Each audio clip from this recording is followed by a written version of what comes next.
Assalomu alaykum qadrli teletomoshabinlar, xayrli kech aziz do'stlar.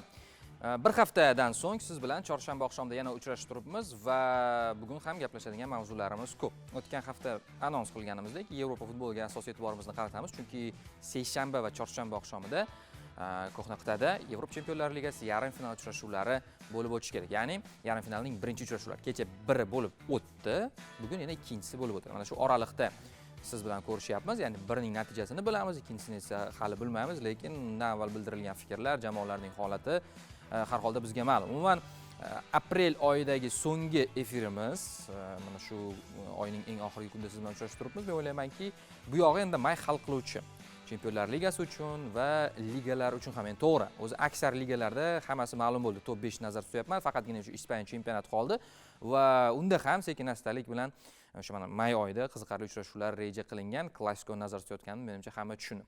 Bugun esa tabiiyki Yevropa futbolidagi eng asosiy musobaqa, aynan shu Chempionlar Ligasi haqida ko'proq gaplashamiz, lekin bundan tashqari Angliyada Liverpool chempionlikni nishonladi, Bavariya hafta oxirida Germaniyada chempionlikni nishonlashi mumkin va bundan tashqari Real Madrid atrofida bo'layotgan voqealar ham menimcha muhokama qilishga arziydi. Ya'ni Carlo Ancelottining ketishi, qolishi, qolsa qanday shartlarda, ketsa qanday shartlarda, xullas mavzular yetarli va Mixwell doimgidek ularni muhokama qiladi. Do'stlar, biz efirdamiz, boshladik. Demak, mavzu Yevropa futboli bo'lgani tufayli, endi o'zbek futboli yoki deylik boshqa sport turlari bo'lsa, biz mutaxassislarni tashqaridan, sportchilardan, murabbiylardan jalb qilamiz, lekin Yevropa futboliga kelganda hamkasblarim menimcha eng to'g'ri ta'riflarni bera olishadi va men bilan bugun studiyada Hasan Turtaliyev hamda Muhammadyor Soliyev. Xush kelibsizlar.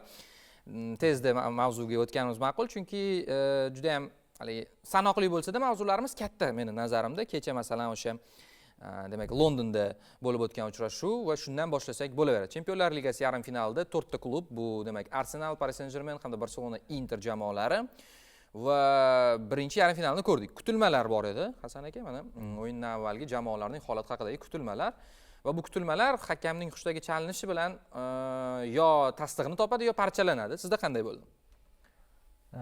Kutilmalarim sal yorqinroq o'ynadi, lekin o'sha narsani men yetarlicha olmadim. Yaxshi o'yin bo'ldi, yomon emas. Dinamika yaxshi edi, lekin jamoalarchi aytadigan so'zlari qolib ketgandek, ikkalasini ham bir-biriga aytadigan. Chunki PSG tezkor gol urgani ham bunga ta'sir qildi. PSJning goli ham Arsenalning o'yinini burib yubordi, menimcha. Arsenal chunki odatda yo'qotishlar bilan keldik, partiya yo'qligi, esingizda bo'lsa, o'zi Real o'yinda sariq kartochka olganda undan ko'ra Realga yo yutqizib yoki durang qilganimiz yaxshi edi. Partiya sariq olgandan ko'ra, diskvalifikatsiya bo'lgandan ko'ra deyishgandi, bejizga yetilmagan ekanda. Mana bu o'yin yaqqol ko'rsatdi, o'zini tasdig'ini topdi. Bog'liqda partiya Raysga bog'liq, Rays Merinoga bog'liq. Bir-biriga bog'liq bo'lgan futbolchilar, bitta partiya yo'qligicha Rays markazga o'tyapti. Keyin uni ortidan Merino yarim himoyaga olinyapti, keyin hujumga Trossard qo'yilyapti. Bo'ldi. Buzilib ketdi Arsenal. Bitta futbolchi ortidan qolgan nima deydi, o'yinni tortib ketib qoldi. Shakli o'zgarib ketdi. Shakli o'zgarib ketib qoldi. Rays mana asosiy bekorga bo'lmadi. Real o'yinidagi eng yaxshi futbolchi bekorga bo'lgani yo'q. Raysni qo'li nima deydi, yechilgan edi-da, bu safar bog'lanib qo'yish. Bordi, bitta ikkita vaziyatda bordi, to'g'ri. O'sha Merino bilan bitta yaxshi vaziyat yaratishdi, lekin ko'p bora olmadi. O'sha Real o'yinidagiga nisbatan solishtirganda unaqa katta imkoniyatlari bo'lmadi. Keyin o'sha tezkor o'tkazib yuborilgan golda ham baribir ta'siri bo'ldi. Arsenal odatda baribir ta'qibchi rolga o'tib qolgan paytdachi biroz ojiz tomonlari bo'ladi-da, ochiladi, ojiz tomonlari ochiladi. Bu uchrashuvda himoya, misol uchun biz himoyasini maqtagandik, himoya ham dastlabki taymingcha yaxshi o'yin ko'rsatmadi. Timber ko'p aldanib qoldi. Timber o'sha Vinini qanaqa zo'r qo'rlay olganida yoki Mbappeni bu safar uni tortib ketib qoldi. Mana qarang, mana shu gol bo'lgan vaziyatda hamchi Timberni olib ketdi o'zi bilan markazdagi futbolchi va munosabatida Xvicha bitta o'zi qolib ketyapti-da.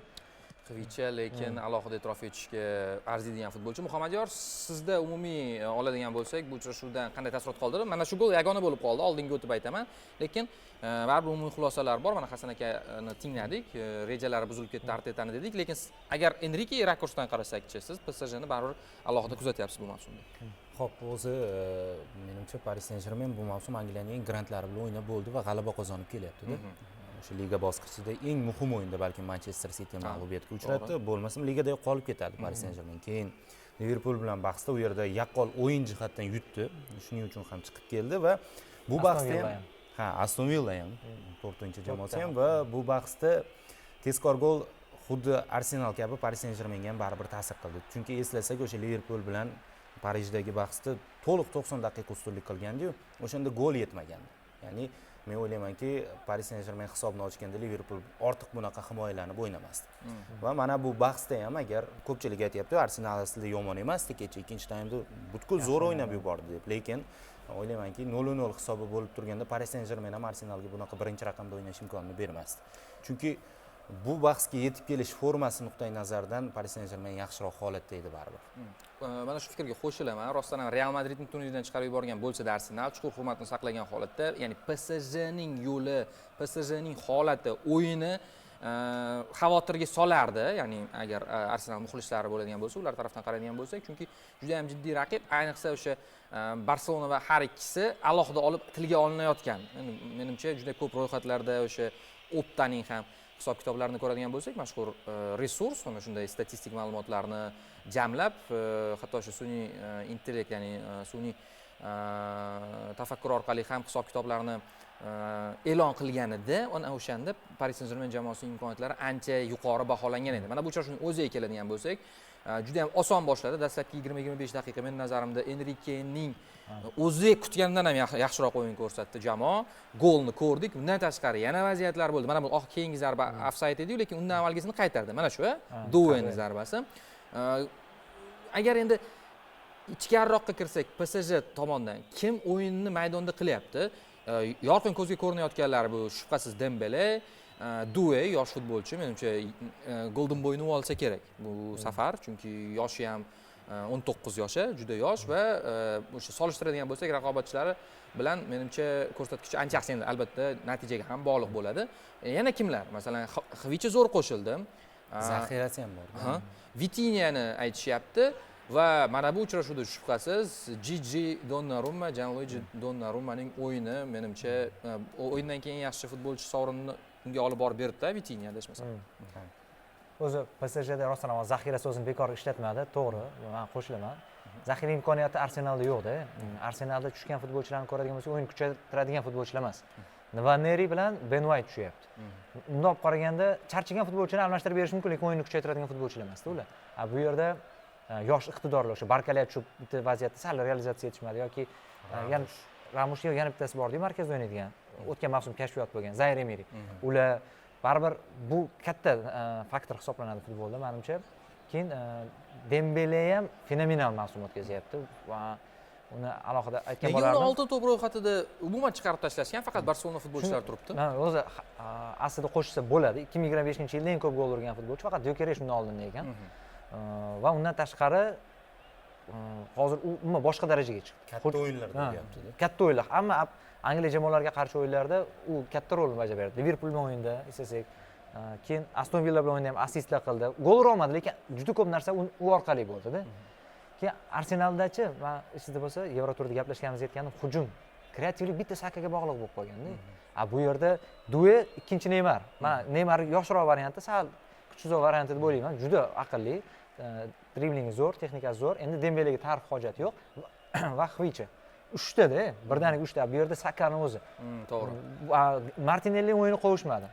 Qolgani haligi majburiy yurishlar. Trossarni markaziy hujumga o'ynatyapti. Merinoni ham endi ko'rdik, mavsum davomida hujumga qo'yib o'ynatdi. Bu safar ku markazga tushdi.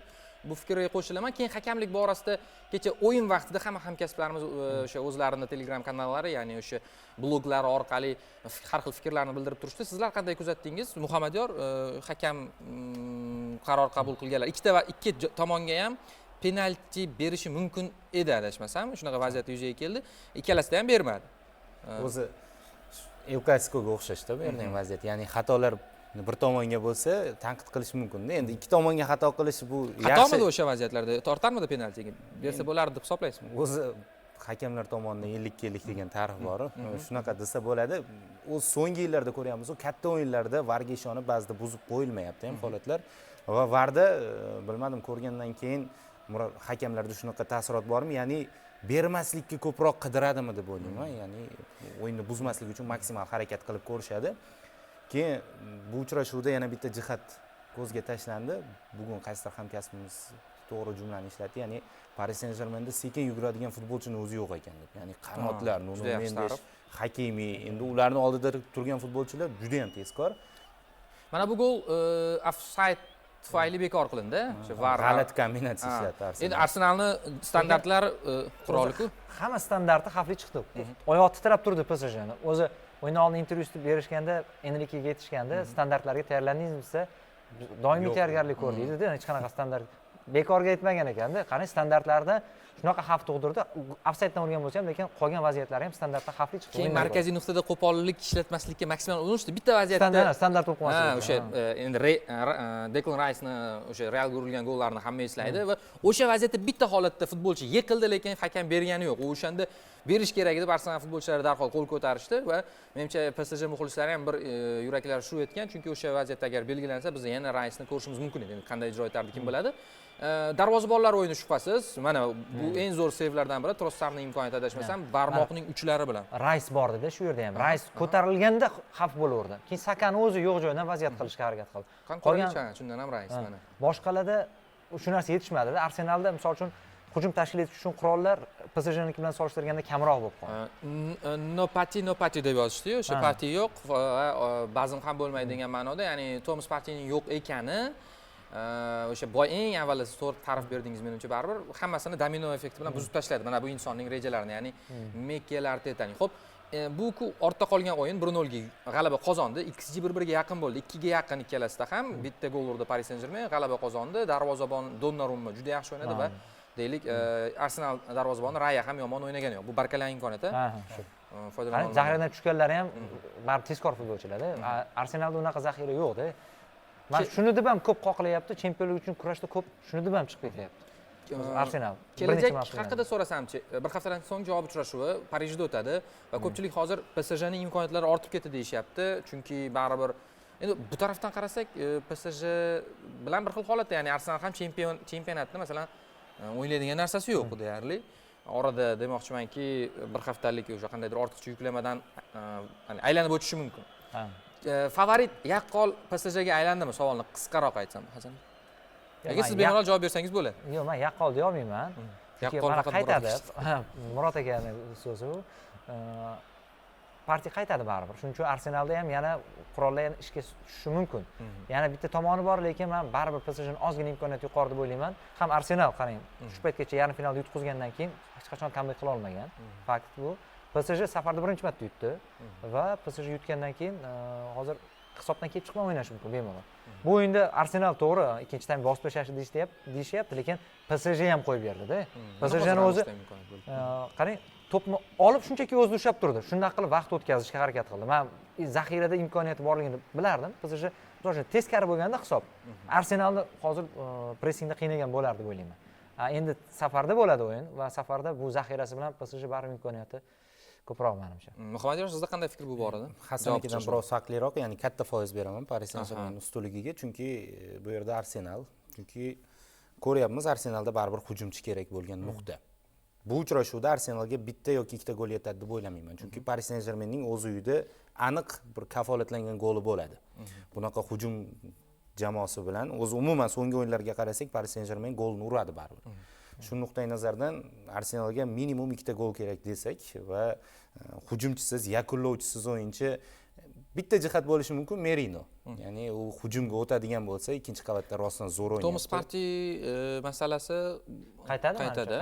Qaytsa Declan Rice o'zini o'sha Realdagi o'yinlardek his qilsa qanday intriga bo'lishi mumkin emasmi? Rice'dan ko'ra menimcha Merino hal qiladi. Lekin bitta tomoni borda, hozir Arsenal ochilish kerak-ku, ochilishga majbur bo'ladi. Bu bo'sh hududda bu uchalasi men o'ynayotganlar, 4-chi Barkala ham bor. Mayazaq o'ynaydi, yayrab o'ynaydi. Keyin baribir qarshi hujumga chiqib ketishda Vitinha berayotgan paslar, Neves. Umumiy qo'shilaman. Paris Saint-Germain Luis Enrique davrida ham o'zi mana qisqa davri bor unda va o'zi umuman bu klubga, Parij klubiga katta mablag'lar kelgandan keyin eng yaxshi jamoani shakllantirdi. Hatto Tuxel davridan, Tuxelda finalga chiqqan-ku jamoa. Natija o'laroq hali u natijaga bormadi. Balans yo'q unda. Unda balans yo'q edi, finalni boy bergan va ko'pchilik aytayapti buni. Ya'ni Enrike hozir juda ham zo'r jamoa shakllantirdi, super yulduzi yo'q, lekin hamma yuguradigan jamoa. O'shanda deylik Mbappe hatto ortga qaytmaydigan bo'lib qolganda, endi Messi-ku, Neymarni aytmasa ham bo'ladi. Mbappe 3-yulduz bo'lib olgandi, muammo bo'lib qolgandi deb aytadiganlar bor va bu fikrga qo'shilsa bo'ladi. Taassurot menda ham juda yoqimli jamoa Paris Saint-Germain. Haligi vertikallashgan tiki-takada, masalan tiki-takada klassik o'zi biz ko'p tiki-takani ishlatamiz, Muhammadjon, va 2008-2012-yillarda Guardiola futbolga olib kirgan o'sha tiki-taka deydigan bo'lsak, shu uslub mayli nima deyilsa ham juda gorizontal uzatmalar ko'p bo'lardi. Ya'ni yon tarafga uzatmalar bo'lardi toki himoyada raqib jamoa pozitsiyalarini yo'qotib qo'yguncha. Keskinlashtiruvchi uzatma juda kech bo'lardi. Ya'ni o'sha 20-uzatmalarda keskinlashga harakat qilardi. Bu Paris Saint-Germainni Enrikeni o'zini 2015-yildagi Barselonasida ham, o'zi umuman keyinchalik Ispaniya terma jamoasida ham Enrikeda meni kuzatmam Hasan aka, vertikal uzatmalar tezroq bo'ladi. Ya'ni oldinga qanotlari faol, mana Mendes bilan Hakimini aytyapmiz-ku. Qizig'i, men hech qaysi bir jamoada ko'rmaganman, bunaqa kuchli qanot himoyachilari bo'lganida Wingerlar ham shunaqa darajada kuchli. Masalan, endi Barselonani sal qo'shsa bo'ladi. Bir paytlardagi Liverpool. Bir vaqtlardagi Liverpoolda aytsa bo'ladi. Robertson va Trent. Ha, u qo'shsa bo'ladi. Chindan ham o'xshar ekan shu jihatni, ya'ni bir-biriga solishtirsa bo'lar ekan. Va Enrike jamoasi juda yoqimli. Xuddi o'sha Flickni Barselonasi qanday yoqimli bo'lsa shunaqa. Arsenalda esa lekin bitta o'sha yo'qotadigan narsasi bo'lmaydigan o'yin turibdi. Agar Partiya qaytib markazni o'zi istagandek qilsa va Saka yaxshi, kecha yomon o'ynagan yo'q, baribir nima deydim, hali bu optimal Saka emas, jarohatdan qaytgandan keyin o'yindan o'yinga sekin-sekin qo'shib boryapti va nima deymiz, xuddi Liverpoolga qarshi uchrashuvda bo'lgani singari bu uchrashuvda ham darvozabonlar rol o'ynadi, balki Parijda ham shunday bo'lishi mumkin. Darvozabon baribir katta rol bo'ladi. Donnarumma Arsenalga qarshi uchrashuvda oxirgi mavsumlarda balkim o'sha Donnarumma professional faoliyatidagi eng zo'r mavsumni o'tkazyapti baribir. Liverpoolga qarshi ikkinchi o'yin. Katta futbolchiga aylandi. Real bilan o'yinda uni xatosi tufayli jamoa chiqib ketgan vaqtlar bo'lgan, keyin qo'pol xatolarga yo'l qo'ygan. O'sha Benzema bilan ko'z oldimizda turadi qanaqa xatoga yo'l qo'ygani. Menimcha u Donnarumma ortda qoldi. Yevrodagi Donnarumma qaytgan. Yevrodagi Donnarumma chiqdi. Keyin mobodo o'sha penaltilar seriyasiga boradigan bo'lsa ham bu borada ustunlik Paris Saint-Germain. Buni ham ehtimol yo'q emas, chunki baribir 1-0 juda katta farq emas. Balki Arsenal o'sha darhol xuddi PSG Londonda qilgan ishni Parijda qilsa, londonliklar tezkor gol ursa, o'yin birdaniga ehtiyotkor tus olishi mumkin, ammo buni ehtimoli juda kam, chunki ikkita jamoa ham futbol o'ynashni biladigan va yaxshi ko'radigan jamoa hisoblanishadi. Xo'p, bu endi ortda qolgan uchrashuv. Bizni oldinda kutayotgan o'yin haqida ko'proq gaplashishni istagan bo'lardim. Bu juda ham yana katta afisha va ikkita qutb vakillar. Agar Arsenal bilan PSG o'rtasida qandaydir o'xshashliklarni topish mumkin bo'lsa, ispanlar boshqaradi. Har ikkisini ham baribir o'sha Guardiola maktabiga bog'lasa bo'ladi. Biri shogirdi, to'g'ridan-to'g'ri, ikkinchisi esa u ham Guardioladan keyin Barselonani boshqargan va muvaffaqiyatli boshqargan mutaxassislardan biri hisoblanadi. Bu yerda esa Italiya futbolini bugungi kundagi eng yorqin vakili Inter. Klassik italyancha o'ynamaydi, lekin baribir qanday elementlari bor. Inzaghi murabbiy va Flickning Barselonasi bugun Montjuikda o'yin bo'ladi. Yaqqol favorit bormi bu yerda? Yarim finalga chiqqanlarning ichida yaqqol bo'lish qiyin o'zi. Yarim final bosqichida. Tag'in ham qo'shimchasiga masalan o'tgan mavsumda masalan Borussia Dortmund bo'lib qolardi. O'sha uchrashuvlarda yaqqol desak bo'lardi, misol. Shunda ham Borussia yutib finalga chiqqan. Inter bilan Barselona turganda Barselona kuchliroqdir, lekin yaqqol yaqqol emas-u, lekin Barselona baribir imkoniyati yuqoriroq degan bo'lardim. Yaqqol deyish uchun Inter emasda, bu tomonda kim Benficaga o'xshagan jamoalar bo'lish kerak-da. O'shanda yaqqol desak bo'ladi. Hatto shu Benfica ham ko'rdik, qiynadi. Barselonani comeback qilishga majbur qilgan. Xo'p, bu o'yinda birinchi uchrashuvda lekin ko'p narsani hal qilib olish mumkin deb o'ylayman Barselona. Chunki bu degani yirik hisob yirik hisob yutib qo'yish mumkin, chunki Interda muammolar bor-da. Shu Interdagi muammolar nima bilan bog'liq? Birdaniga pasayish, mana kubok, chempionat, yaqindagina Inter o'sha Bavariyani yutgandan keyin, Barselonani qiynab qo'yadi bu jamoa. Bu jamoa bir-biriga yaqin darajasi, Barselona hatto o'ta olmay qolishi mumkin deyotganlar bor-da. Hozir esa fikr baribir Barselona tomonga yutib ketdi. Albatta Inter uslubichi shunaqa, ya'ni Inter uchun Barselona uslubi qulay. Ya'ni Barselona oldinga keladigan jamoada bunaqa payt Inter mazza qiladi. Inter to'g'ri avtobus qo'yib himoyada o'ynaydi, lekin qarshi hujumda o'sha Lautaro'lar, Tyuram ham o'ynash mumkin ekan. Tyuram jarohatda deyishayotgan, lekin o'ynash mumkin deyishyapti. Tyuramlar maza qilib o'ynaydi. Keyin qanotdagi o'sha Dimarko bilan Dumfrieslar ham sog'lom bo'lib tursa, qanotda Yamalni to'xtatish kerak, Rafinhani to'xtatish kerak-ku. Doim bitta sug'urtilaydigan futbolchi bo'ladi.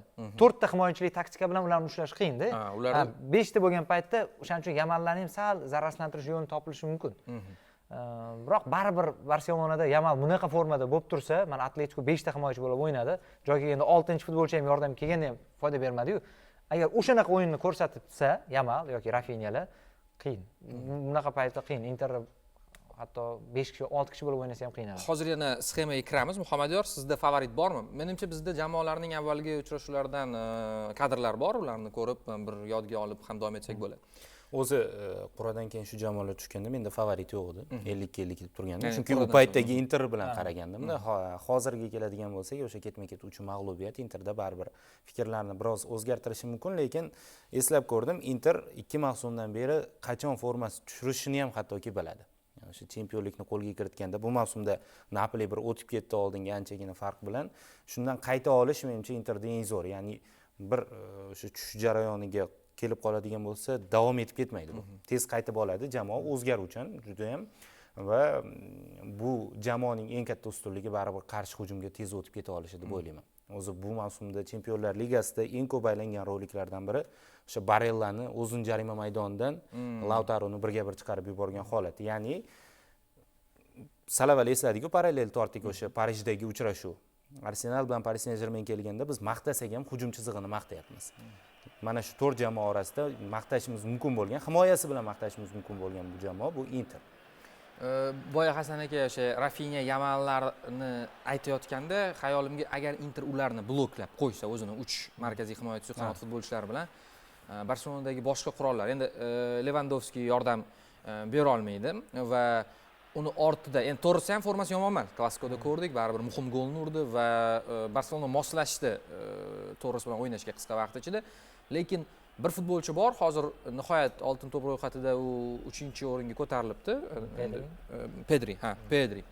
Pedri lekin Barella bo'ladi-da. Ha, mana shu zo'r to'qnashuv bo'ladi. Ko'pchilik Barellani bilmaydi. Hasan aka, mana ko'pchilik Guardiola orzusidagi futbolchi o'zi qachondan u aytgani, mana shu Barella, Nikola Barellani kuzatib borishni juda ko'pchilik tavsiya qilaman. To'g'ri, endi Barselona muxlislari alohida bilmasligi mumkin, ammo umumiy futbolni, chiroyli futbolni yaxshi ko'radigan ishqibozlar bu nomni bilishadi, alohida kuzatib borishadi deb o'ylayman, chunki iqtidor nuqtai nazaridan aynan Inter tarkibidagi fantazisti va uzatmalar beradigan, hujum yo'nalishini belgilaydigan futbolchi va Chempionlar Ligasida ham yomon o'ynayotgani yo'q. To'g'ri, raqamlar borasida pastroq bo'lishi mumkin, ammo men rostdan ham markazda Pedri va Barellani jamoasi hujumini boshlashini alohida kuzataman. Mana shu qarama-qarshiliklarda va bu yoqda yana agar chiziq oladigan bo'lsak, chindan ham himoyada Inter tartibliroq bo'lishi mumkin. Yarim himoya esa bilmadim, balki teng kelar, ammo hujumda hozir Barselonaning oldiga 1000 Lautaro va 1000 Thuram o'ynasa ham qo'ya olmasak kerak. Muhammadiyor, hujum chizig'i Barselonada ustun. O'z shuning uchun ham himoyadan kelib chiqyapmiz. Interning imkoniyatlarini baholaganda siz hozir to'g'ri ta'rif ishlatdingiz, ya'ni 3 talik markaziy himoya. Va bu yerda qanot vakillari Dumfries, Dimarko, hattoki Augusto maydonga tushganda ham ko'ryapmiz. Interda Bavariyaga qarshi bahslar. Keyin Bavariyani mana hozir mana bu vaziyatni ko'rib yodga tushyapti va o'zi umuman ham xotirada shunaqaki, imkoniyatlardan foydalana olmagani ham jazolanadi. Ya'ni shuning uchun realizatsiya. Va Keynni o'zi juda ham ko'p imkoniyatlardan foydalana olmaydi va shu tufayli ham qolib ketdi qaysidir ma'noda. To'g'ri, Inter Bavariya gol urishi bilan javob qaytardi, isbotlay oldi, ammo agar Bavariya barcha imkoniyatlardan yoki deylik yarim imkoniyatlardan foydalanganda ham vaziyat boshqacharoq bo'lishi, hozir Bavariya bu yerda o'ynayotgan bo'lishi. Shunda biz menimcha to'liq bir-biriga juda yaqin futbol o'ynaydigan jamoalar ishtirokidagi bir futbolni ko'raylik. Hammasi u yoki bu ko'rinishda Barselonaga aloqasi bo'lardi. Kompaniyaning, ya'ni Guardiolaga deylik, Guardiolaga aloqasi bo'lardi. Va hamma bayramda bir xil rangda bo'lib qolardi. Hozir 4 ta jamoa ichidagi boshqacha ajralib turgan jamoa Inter, lekin tan olish kerak, bu 4 lik ichidagi eng kuchli jamoaga qarshi o'ynaydi. Barselonaga qarshi, o'sha Pedridan tashqari bu yerda yana biz Barselonaning himoyasini hozir Interdan ustun deyotgan, pastroq olayotgan bo'lishimiz mumkin, lekin o'zi alohida Inigo Martinezni, Kubarsini mavsumi bu Barselona uchun haqiqiy topilma bo'ldi. Kutilmaganda Inigo ham zo'r o'ynab yubordi va endi Kubarsi yaxshi kirib keldi. keyin men o'ylayapman Rafiniyani sal balda yo'qligi uchun foydali ish koeffitsiyenti sal pasayish boshladi. Shuning uchun o'sha chap qanot ko'proq xavf tug'dirsa kerak. Inter agar o'sha chap qanotni zararsizlantirish yo'lini topsa, o'zini chap qanotini, ya'ni Barselonaning o'ng qanotini imkoniyati yaxshi bo'ladi. Bilmadim qanchalik buni eplay oladi. Agar eplay olsa, Rafiniyada chunki baribir ortidagi Jerar Martinni ko'rdingiz, foydali Rafiniya bilan o'zaro bog'lanib unaqa zo'r ishlamayapti. Shundan kelib chiqib aytyapman.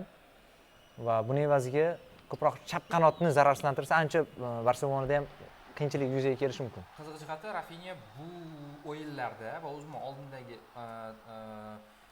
aytilgan demak uchrashuvlarda ikkita golli harakatni amalga oshirsa, demak rekordni takrorlash mumkin ekan. 3 ta bo'lsa, o'tib ketadi. Bu rekord Cristiano Ronaldoga tegishli. Messini rekordini yangilab bo'ldi. Messiga yetib oldi va endi Cristiano Ronaldoning Gol plus pasda. Gol plus pasda bir mavsumda Chempionlar Ligasi tasavvur qilasizmi, nimaga qarab ketyapti? Hatto u gol bo'yicha rekordni ham yangilab qo'yish mumkin. Endi o'yinlar soni ko'paydi, albatta. Tabiiy bu yo'g'iga bu rekordni agar bu yil buzilmasa ham keyingi yaqin yillarda kimdir buzadi. Lekin o'yinlar soni ko'paydi, to'g'ri. Ko'paydi deb aytishimiz uchun hali oxirigacha borish kerak, o'ynash kerak bo'ladi. Baribir shunday qarasak ham Rafinha o'tgan mavsumda hatto men shunaqa izohlarga ko'zim tushganki, buni sotib yuborish kerak deyilgan futbolchi bilan hozir oltin to'p ro'yxatida birinchi o'rinda turgan futbolchi, bitta futbolchida, ya'ni bitta inson haqida gap ketyapti va juda ham qisqa vaqt ichida buni bunday o'zgara olgani va katta o'yinlarda o'zini ko'rsatayotgani shubhasiz menimcha Barselonani katta yutug'i bo'lib turibdi. Bu oqshomda demak birinchi uchrashuv Kataloniyada bo'lib o'tadi va javob uchrashuvi Milanda bo'lib o'tishi ham bu albatta balki Milan jamoasi uchun kichik ustunlik bo'lishi mumkin. Yana qo'shimchasiga Inzaghi jamoasi chempionatda Contening Napolisini oldinga qo'yib yubordi. Taqvim nuqtai nazaridan Conteda juda oson. Biz Yevro turida shuni gaplashgandik, ya'ni dam olish kunlari bo'lib o'tgan Italiya chempionati o'yinlarini muhokama qilib, Napoli endi bermasa kerak deb aytgandik. Agar endi bermasa, Interda Chempionlar Ligasi oxirgi bir umid bo'lib qolishi mumkin. Inter finalga chiqqan, Manchester Cityga yutqazgan, yaqinda finalga chiqqan. Endi bilmadim, Barselona bilan 2022-yilda o'ynagan ekan-a. O'shanda guruhda qoldirib ketgan edi. Inter bor edi, Bavariya bor edi. Keyin o'shanda 3-o'rinda qolib ketgan edi. Yana bitta narsa, Inter o'shanda finalni esga oldik-ku, City bilan o'yinda zo'r o'ynagan. Ya'ni unda City ochiq futbol taklif qilganining evaziga Interda ham vaziyatlar ko'p bo'lgan va o'yin qahramonlaridan biri darvozabon Ederson bo'lgan. Chunki ochiq futbol agar Interga taklif qilinadigan bo'lsa, Inter ham ancha vaziyatlarga ega bo'ladi. Chunki Barselona bunga qanchalik tayyorligini ham ko'ramiz. Bunisi ham bor baribir.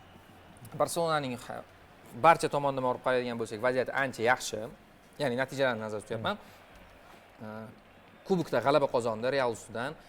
Realga qarshi Flick o'tkazgan uchrashuvlar ichidagi eng qiyini bo'lgan bo'lishi mumkin, lekin iroda ko'rsatib comeback bilan g'alaba qozonib, nafaqat u katta yirik hisobda g'alaba qozonish mumkinligini, balki comeback bilan g'alaba qozonish mumkinligini yana bir marta isbotladi. Chunki Celta bilan shunday o'yin bo'lgandi, Benfica bilan shunday o'yin bo'lgandi va mana Realga qarshi ham shunaqa o'yin qilyapti. Celta Benficani qo'yavering, Realga qarshi qayta olyapti. Ya'ni bu Barselonani bitta farqi avvalgi Barselonalardan.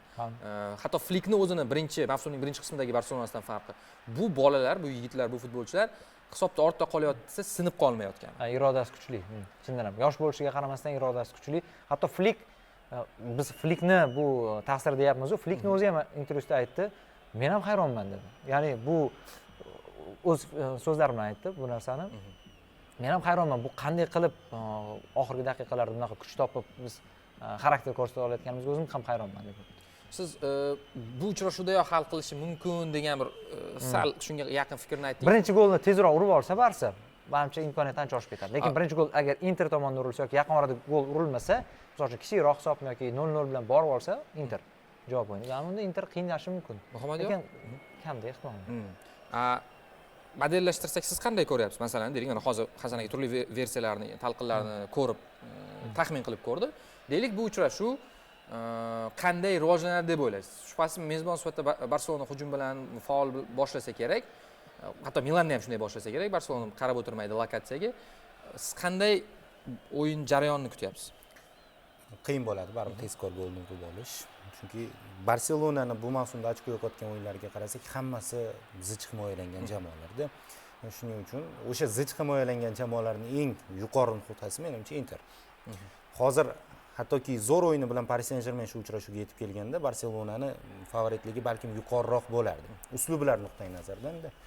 Shuning uchun bir tomondan qo'shilaman, agar tezkor gol uriladigan bo'lsa, bugun o'z taxminlar orasida ham aytildi, o'sha qizil kartochka yoki boshqa detallar qo'shiladigan bo'lsa, butkul o'zgarib ketishi mumkin, lekin oldindan taxmin qilinishi mumkin bo'lgan ssenariy bu yirik hisobli o'yin deb o'ylamayman. Ya'ni Barselona birinchi o'yinni o'zida hal qilishi juda ham qiyin bo'lib ketadi. Men ham o'zi aslida bu uchrashuvda kichik favorit Barselona deb hisoblayotgan bo'lsam-da, hali Interda mana bunday pasayish bo'lmayotganda Inter tengma-teng o'yin ko'rsata olishini aytganman. Hozir ham o'sha fikrda qolaman. Hatto shu holatda ham Barselonaga yaxshigina muammo bo'lib olsa kerak Inter bo'lib menimcha o'yin namoyish eta oladi va bitta narsa Inzagi menimcha o'rganadi. O'sha hozir Lewandowskini yo'qotish kattami yoki Baldeni yo'qotilishi kattami degan savolni ko'p muhokama qilishyapti. Men nazarimda o'sha qanot himoyasidagi yo'qotish ko'proq, jiddiyroq. Rafinha o'yini pasayganini aytingiz, keyin Real javob bera olmadi o'zini o'ng qanoti bilan bosim o'tkaza olmadi. To'g'ri, Gerard Martin oldinda Rafinhaga yordam bera olmadi, lekin uni himoyada o'zi qanaqa o'ynashini biz ko'ra olmadik. Ya'ni Inter esa buni ko'rsatib berishi mumkin agar o'zini hujumlarda ham o'zini oldinga ko'tarilgan yuqori qanotli himoyachilari bilan Barrella ham yordam beradi unga. Buni ko'rsatib berishi mumkin bizga. Gerard Martin o'z Barselona muxlislarining o'zida ham eng zaif nuqta bo'lib qoldi degan bir fikr bor. Chunki Torres bilan hammasi joyida. U o'zi mavsum davomida ham Lewandowskini almashtirib, hatto bir vaqtda o'ynab, qandaydir foydali harakatlarni amalga oshirayotgandi. Tushib eng ko'p gol urdi. Baldeni yo'qotilishini esa hali to'liq menimcha to'ldira olmadi. Shu nuqtai nazardan olib qaraydigan bo'lsak, Inter buni og'riqli nuqta deb balki zarba yo'llashi mumkin. Keyin Inter Romaga qarshi uchrashuvda alohida Barselona bilan tayyorlandi. Ya'ni birinchi taymda endi Roma bilan uchrashuvda Inter birinchi raqamda o'ynashi kerak, rozi bo'lib ikkinchi raqamda o'ynadi. 0.20 xG yaratyapti bu yerda. Ya'ni Roma aslida qulay raqibda, kuchli jamoa, juda ham oddiy emas. Ya'ni Barselonaga qarshi tayyorlanishda himoyaviy uslubni sinab olgan bo'lishi mumkin Simeone. Keyin o'zi Inzagida shu muammo bor ekan, baribir bu jamoasini ham hali ko'ryapmiz. Bir necha frontda kurash olib borishga tayyor bo'lmagan bo'lib chiqadi. Chunki mana Italiya A seriyasida ham qo'yib yubordi, kubokni ko'rdik va endi faqat Chempionlar Ligasida hali yozilmagan sahifa turibdi. Yarim finallarni nazarda tutyapman va bugun yoziladi shu sahifa. Bir yarmiga yozuvlar tushadi. Nima yozuvlar tushishini esa endi ko'rib, keyin taxminlarimiz qanchalik o'zini oqladi bilib olamiz. Mana uchalamizning ham fikrimiz. Menda baribir Interga ishonch bor. Ya'ni Barselona favorit ekanligini tan olgan va tushunib turgan holatda Inter menimcha Barselona shu mavsumda Chempionlar Ligasida uchragan eng jiddiy raqib bo'lsa kerak deb o'ylayman. O'sha Benficalar ham muammo bo'ldi-yu, lekin u endi boshqacharoq kontekstga ega. Ko'ramiz do'stlar, qanday natija qayd etiladi. Aniqki kechagi uchrashuvdan kam bo'lmagan qiziq voqealar bizni maydonda kutmoqda. Chempionlar Ligasi haqida mana shular. Hamkasblar bilan yana ba'zi masalalar haqida fikr almoqchiman. Garchi Chempionlar Ligasini tark etgan bo'lsa-da va kubokni boy bergan bo'lsa-da, Real atrofidagi voqealar hali ham muhokama qilinyapti. Carlo Ancelotti mavzusini ochmoqchiman. Katta murabbiy, Chempionlar Ligasida 5 marotaba g'alaba qozongan mutaxassis va bu juda ham katta ko'rsatkich hisoblanadi va uni iste'foga chiqarish masalasi hamma yozyapti. Fabrizio Romano kecha bu narsa aniq bo'lganini yozganda, ya'ni qaysi ma'noda Brazil terma jamoasi bilan og'zaki kelishuv mavjud va Brazil terma jamoasi Carlo Ancelottini bosh murabbiy sifatida e'lon qilishga tayyor, faqat Real qo'yib yuborish kerak. Faqat Real qachon qo'yib yuboradi degan masala bor. Boshlanishiga Sky Sports marka nashrlari yozdiki, kubok final natijasiga qarab Ancelotti ketishi mumkin. Masalan, yutqazsa ketadi, Real qo'yib yuboradi deyildi. Ya'ni iste'foga chiqaradi. Keyin kubok finalda o'tdi, yutqazdi jamoa. Endi hozir shunaqa oxirgi xabar chiqyaptiki, kompensatsiya pulini, ya'ni tovon pulini to'lash olishni istasa Ancelotti klublar o'rtasidagi jahon chempionatini o'tkazish kerak degan xabar chiqyapti. Va menga bu munosabat qandaydir, agar bu to'g'ri bo'lsa, hali chunki rasmiy emas bu, to'g'ri bo'lsa qandaydir yoqimsiz ko'rinyapti, chunki baribir Ancelotti katta shaxs, Real uchun juda ko'p ish qildi. Uni Davron aka yozganlaridek yoki qayerdadir aytdilar buni, ya'ni Davron Fayziyev hamkasbimiz, ustozimiz, uni to'n kiyg'izib chiroyli kuzatib qo'yadigan joyi edi. Mayli, qachon xayrlashsa ham. Shu munosabatingiz qanday bu voqeaga, Hasan aka? Ha, men tushunmayman. To'g'risi, men o'zi aslida mavsum oxirigacha yetkazib qo'yishga imkon berilishi tarafdori edim. Lekin Ancelotini ham tushunyapman. Hozir iyun oyida FIFA kunlari bor va hozirdan u foydalanib qolmoqchi. Braziliya terma jamoasi adashmasam hozir murabbiysiz bo'lib qolgan. Shuning uchun uni ham tushunsa bo'ladi, uni ham qo'yib yuborgisi kelmayotganini tushunsa bo'ladi. Lekin hozir klublar o'rtasidagi jahon chempionati ham katta turnir, juda katta o'sha moliyaviy ko'ryapmiz. Rag'bati ham katta o'sha mablag' taraflama. Endi bu yerda ko'proq Ancelottiga ketsang ketaver, faqat senga pul bermaymiz degan vaj yo'q. Ya'ni Ancelottini klublar o'rtasigacha ushlab qolishmoqchi hamma emas Realda. Shunchaki o'sha kompensatsiya tovon puli shartnoma endi muddatdan avval bekor qilinadigan bo'lsa, odatda o'sha tovon puli to'lanadi va bu katta mablag', o'sha 1 yillik maoshlar, shartnomaning qolgan qismida nazarda tutilgan maoshlar bo'ladi. Menimcha faqat shundan qochyapti va Realni endi bilamiz, o'sha erkin agent. Lekin bitta narsa, ispan nashrlarining hamma gapiga ham ishonish kerak emas, chunki ko'pincha propaganda bo'lib, qanaqadir yolg'on xabarlar ham ko'p chiqadi u yerda va aslida balki boshqa narsa bo'layotgan bo'lishi mumkin. U birdaniga boshqa tomonga o'girib, qanaqadir sabab boshqa narsa qilib ko'rsatib ham berishadi, boshqa narsadan foydalanib. Shuning uchun kutish kerak. Lekin sizningcha u oxirigacha La Ligani tugatish kerak kamida. Hozir juda yaxshi bo'ladi. Ha, menimcha imkon berish kerak. Endi oxirigacha tugatib qo'yish kerak. Baribir unaqa kichkina murabbiy emas-da. Va keyin imkon ham bor u hali La Ligani yutishi mumkin masalan. Lekin imkon bor-u, sal kamroq. Yo'qotishlar ko'p-da.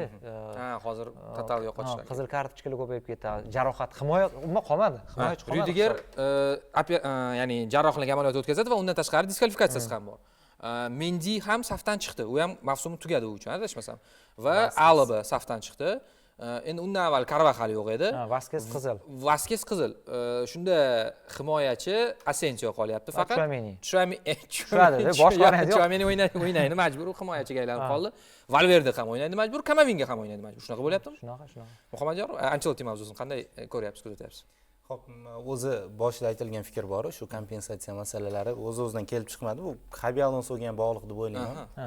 O'z taklifda jahon chempionatini ham, klublar o'rtasidagi jahon chempionatini ham o'tkazishi taklif qilingan Real tomonidan. Xabi Alonsoga imkon qadar tezroq kelishi, lekin Xabi Alonsoni o'zi so'ragan, ya'ni jahon chempionatidan keyin qabul qilib, to'laqonli bir yangi mavsumni boshlashni. Va bundan keyin ham qaror o'zgarib qolgan bo'lishi mumkin deb o'ylayman va ikkinchi tomoni o'sha Peresning ishlari bu yerda hozir baribir Realda bu Real unaqa iltifot ko'rsatmaydi. Hissiyotlar bilan shunisi g'alati-da. Kelishib o'tirmaydi. Misol uchun eng zo'r to'plar Ronaldoga bitta xayrlashuv kechasi qilib bermadi. Raul qanaqa ketgan? Rauldan undan tashqari Casillaslar yig'lab ketganda. Misol uchun qanaqadir tadbir qilib Barselona shundan foydalanardi. Agueroga qanaqa tadbir qilib berdi, yig'ib berdi-ku. Aguero o'sha yurak bilan muammo bo'lgan payt unaqa nima deydi, u Cityni muxlislari uchun qadrli edi, Barselona uchun emasdi. Lekin hattoki Agueroga shunaqa kecha qilib berdi. U Iniestalar haqida gapirmasa ham bo'ladi. Iniesta Xavilar qanaqa xayrlashganini yaxshi bilamiz. Messini aytmasak ham bo'ladi. Yo, Messiniki boshqacha bo'lganda. Xo'p, Ancelotti bilan vaziyatda yana bitta o'yinchi bor bozorda, bu Al Hilol. Relevo masalan yozyapti. Hozir Braziliya terma jamoasi juda muhtoj bosh murabbiyga. Qizig'i Vinicius ham bor ekan-ku, qo'shim uchun Ancelotti olib kelmoqchi ekan. Viniciusni ishontirish uchun Ancelotti birinchi taklif etilib, keyin Viniciusga oldi. Vinicius nariga Braziliya terma jamoasida bor ham bor. Bonusiga yuribdi-da. Ajralmas ekanda Vinicius bilan Ancelotti. Xo'p, masalan men uchun Ancelottining Saudiyaga borishi juda endi to'g'ri, hamma narsa qilib bo'ldi Yevropa futbolida, lekin Braziliya loyihasi qiziq tuyulyapti. Braziliyada zo'r tarkib bor-ku. Shu oxirgi jahon chempionati, Copa Amerikalardagi muvaffaqiyatsizlikning sababi u yerda men murabbiy yaxshi topilmadi deb o'ylayman.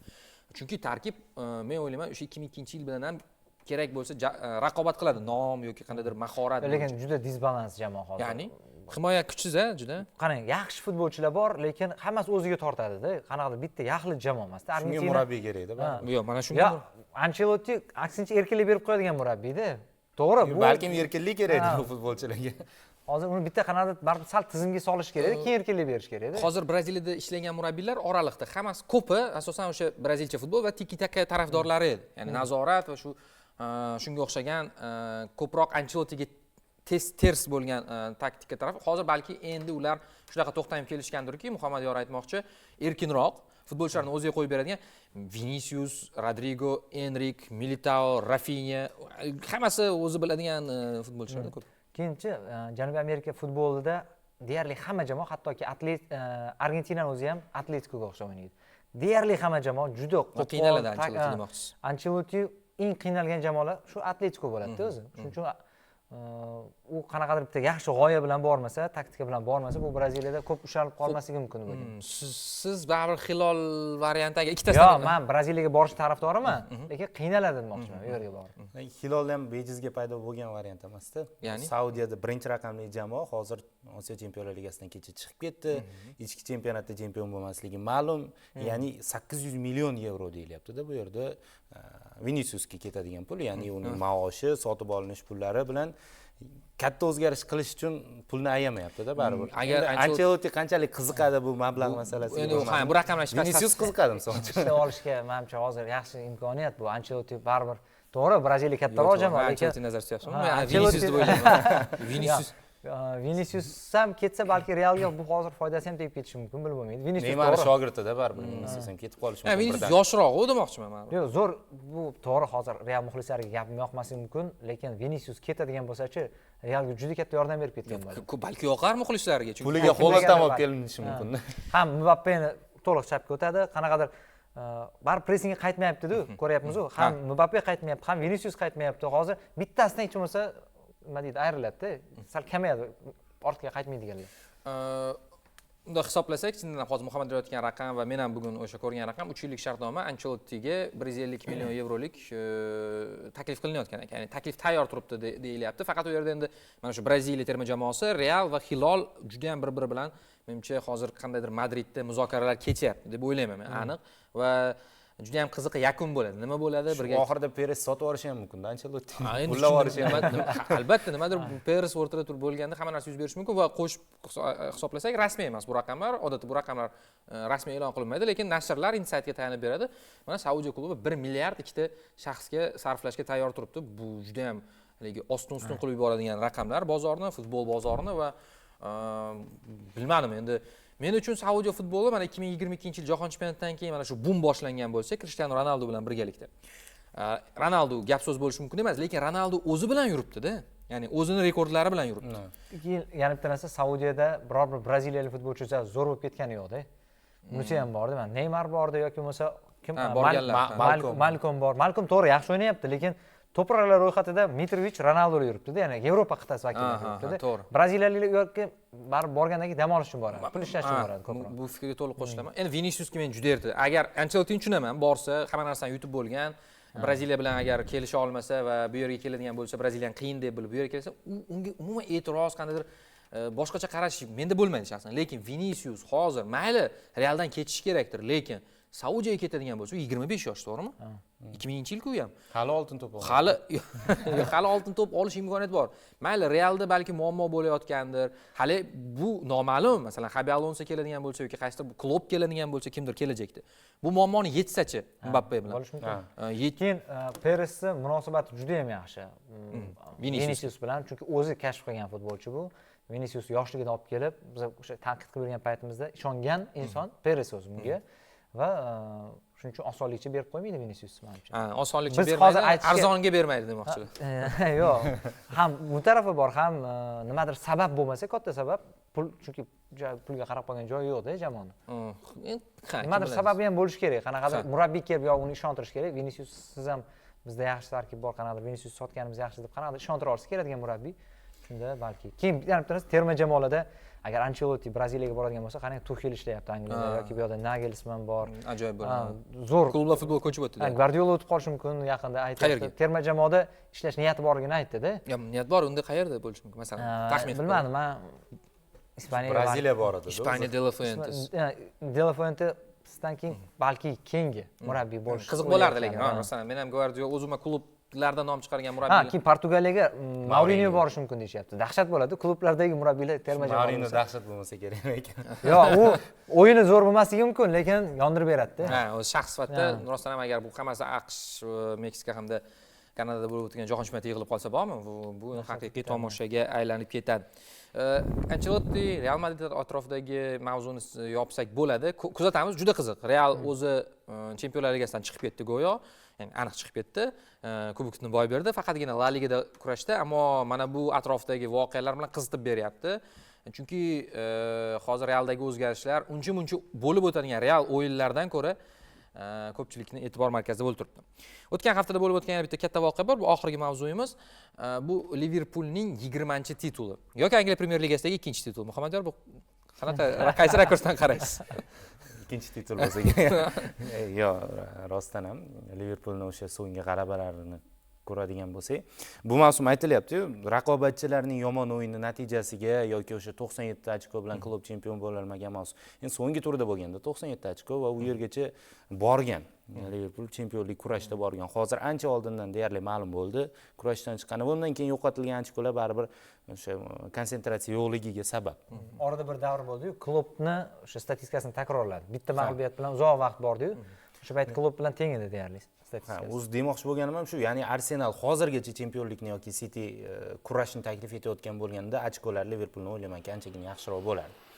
Orada ba'zida Chempionlar Ligasini o'ylab rotatsiya qilishga ham qo'li bordi. Arsenal, men o'ylayman, Arsenal hujumchisi chempion bo'la olmaydigan. Ha, o'sha mavsum avvalda aytgandik, yodingizda bo'lsa, baribir o'sha Gvardiolani nusxalayapti, ya'ni Gvardiola qilgan hamma ishni qilyapti Arteta. Tayanchga xuddi Rodriga o'xshagan va balki undan ham yaxshiroq bo'lgan, yangi davr Rodrisi bo'lgan Declan Rice'ni olib keldi. Boshqa, ya'ni Arsenalda emas bu gap deb o'ylayman. Arsenal o'zi o'rgatib ham qo'ydi. Endi bir vaqtlar Wengerda 4-jamoa bo'lsa, hozir 2-jamoa bo'lishi kerak. Kim birinchi bo'ladi ahamiyatsiz, Arsenal ikkinchi bo'ladi. Bu yil ham tayyorlab qo'yilgan ekan, 2024-25 chempionlik o'sha yo'lagi. Ha. Masala meni nazarimda Cityni juda pasayishida. Ya'ni Liverpul birinchi navbatda klub qoldirib ketgan meros, ikkinchi slot zo'r davom ettirdi, lekin yana bitta katta hissani Cityni o'zi qo'shdi deb menimcha aytsa bo'ladi. Yo'q, City albatta qo'shsa bo'ladi, lekin Liverpul o'zi katta zaxira bilan ham chempion bo'lyapti. Liverpul o'zida ham gap ko'proq menimcha. Hamma o'yinga motivatsiya topib bera oldi. Masalan uchun yutgan hamma o'rin bu Liverpul futbolchilari ko'pi APLda chempion bo'lgan, Chempionlar Ligasini yutgan, boshqa kuboklarni yutgan, lekin ularga yana chanqoq hissini bera oldi Slot.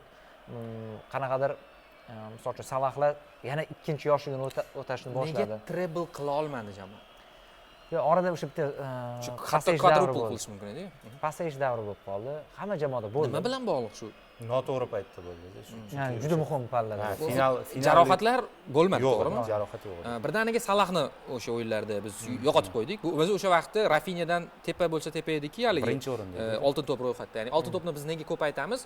Futbolchini formasidan bildiradi-da. Oltin to'p ro'yxati degani o'sha futbolchi demak ko'rsatadi. Va o'sha fevral-mart oyida ham Salahda juda zo'r edi ko'rsatkichlar. Angliyada ham, tashqi xalqaro maydonda ham. Liverpul o'zi birinchi bo'ldi, to'g'rimi? Chempionlar Ligasi liga bosqichida. Birdan pasayish, o'sha pasayishda Salahda pasayish bo'ldi. Men nazarimda bu asosiysi PSG bilan teng o'tgan-u, lekin darvozabon hisobiga, Donnarummaning mahorat hisobiga yo'qotilgan bosqich bilan bog'liq. Ya'ni PSG sindirdi deb o'ylayman Liverpulni, meni fikrimcha. O'sha o'yinda tiklanish ham qiyin bo'ldi o'zi Liverpulga. Ya ham to'g'ri, bu ham bitta qo'shimcha bonus bo'ldi, lekin undan oldin o'zi signal berayotgandi. Juda qiyin o'yinlar bo'ldi. Nottingham bilan o'yinda yana qiynaldi, ko'rdik. Wolverhampton bilan adashmasam o'yinda qiynaldi. Yutib olgan o'yinlar bor, lekin juda qiyinchilik bilan erishildi. Fulham bilan adashmasam o'yinda ham qiynaldi. Ya'ni signal berib kelayotgandi sekin-sekin bu Liverpul zaxirasi bor deb kelayotgandik. Bu zaxirasi ham sekin-sekin yeta olmay qolayotganligini ko'rayotgandik. O'sha ayni pikka chiqqan davri katta o'yinlarga to'g'ri kelib qoldi-da.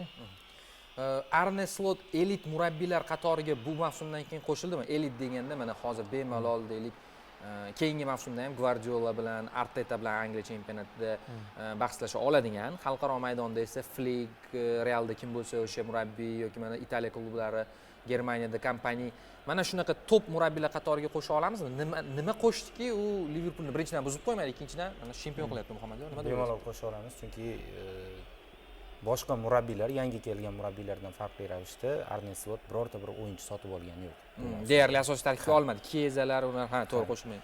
Bu butkul yangi joyga keldida, o'zidan g'oya qo'shdi xolos. O'yinchi qo'shgani yo'q. Qishki transfer oynasida ham kutildi transferlar. Yozda ham bo'ldi. Endi Keza olib kelingani bilan menimcha to'g'ri. Uning roli chempionlikda natijalarda juda ham kam. Shu nuqtai nazardan elit murabbiylar qatoriga va bu Liverpulning yutug'i aslida. O'sha Arne Slot deb qo'shiq aytilgani bor-ku, klub.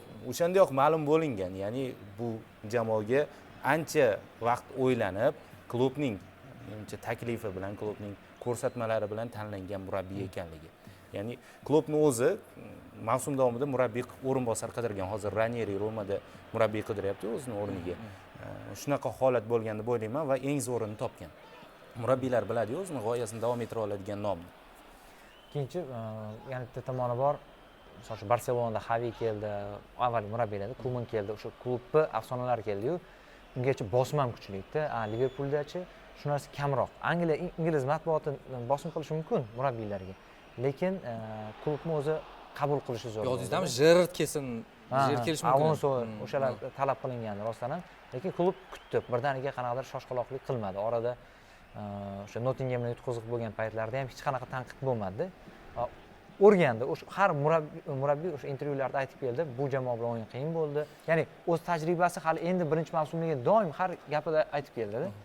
Va muxlislar sabrli bo'ldi. Xo'p, oxirgi savol, keyingi mavsumda Chempionlar Ligasida endi menimcha Angliya chempionligini qo'lga kiritgandan keyin Chempionlar Ligasi aktuallashadi. Bu mavsumda ham hatto oxirigacha borishi mumkin edi. Boya esladik sababini. Tarkibda Salah qoladigan bo'ldi, Van Dijk qoladigan bo'ldi.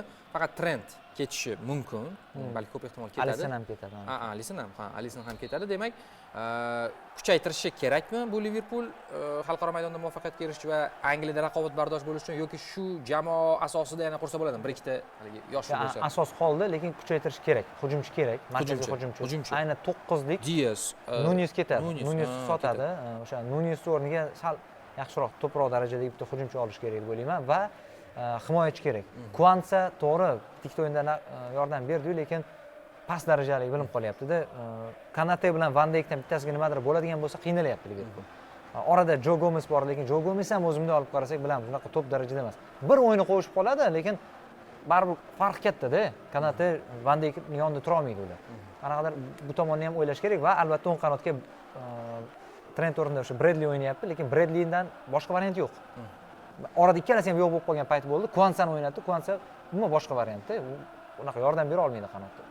Trent ketadigan bo'lsa, uni o'rniga kimnidir olib kelish kerak bo'ladi. Endi klubga ham qaysidir mavsumlarda baribir muvaffaqiyatdan keyin isbotlagandan keyin transfer imkoniyatlar berishgani Muhammadjon menimcha bersa kerak jamoa. Ha, o'zi hozir Hasan aka birga bir o'rinni to'ldirish haqida aytib o'tdi-yu. Bundan tashqari ham o'yinchilar olish kerak. Chunki bu mavsum ko'rgan Liverpulimizga jarohatlar jiddiy xalal bergan. Jarohatdan eng kam qiynalgan jamoa Liverpul va keyingi mavsumda hech kim kafolatlamaydi. Xuddi bu mavsumda bo'lgani kabi barcha pozitsiyalarga menimcha o'yinchilar ko'rib chiqiladi. Va Liverpul eng yoqimli jamoalardan biri Angliyada, o'sha Angliya chempionatlari tarixida 20 titulni qo'lga kiritdi. Bu borada Manchester United yetib oldi va endi bu kechda Uniteddan 21 titulni qo'lga kiritishi mumkin do'stlar. Hamkasblar, sizga minnatdorlik bildiraman. Liverpul muxlislarini tabriklaymiz. Bu oqshomda bo'lib o'tadigan uchrashuvlarda ikki jamoa vakillari muxlislariga ham omad tilaymiz, ya'ni Inter, Barselona. Bir haftadan keyin bizda birinchi yarim finallarning hatto bitta finalchi nomini aniqlab ko'rishamiz. Muhammadjon, Hasan aka sizga rahmat. Mixbol esa bir haftadan keyin siz bilan ko'rishguncha deb qoladi. Salomat bo'ling.